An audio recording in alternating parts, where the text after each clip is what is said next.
Hello folks, this video is to show you how I fixed this door. It was not closing properly over here. I'll show you closer. It's very simple.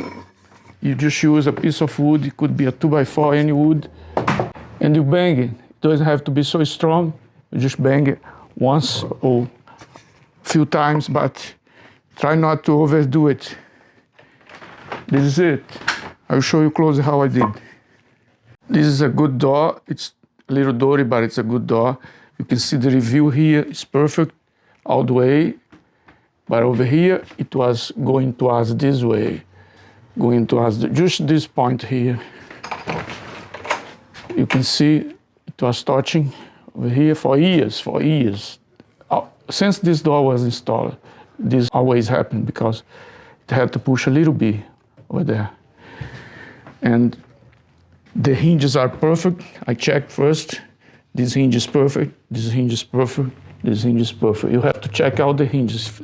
Sometimes the problem is a hinge that is not good. So this is it. It's very simple. As you saw, the door was with problem since it was installed probably. And I fixed in 5 seconds. Don't forget to watch the other videos about construction, the other videos that I have in this channel as well, the other channels. All my videos are worth your time. I guarantee you that. I will not disappoint. I hope to see you in the next video. And please subscribe, share with your friends, give a like. I really need those things. Comment if possible. Thank you very much for your support. I see you next video.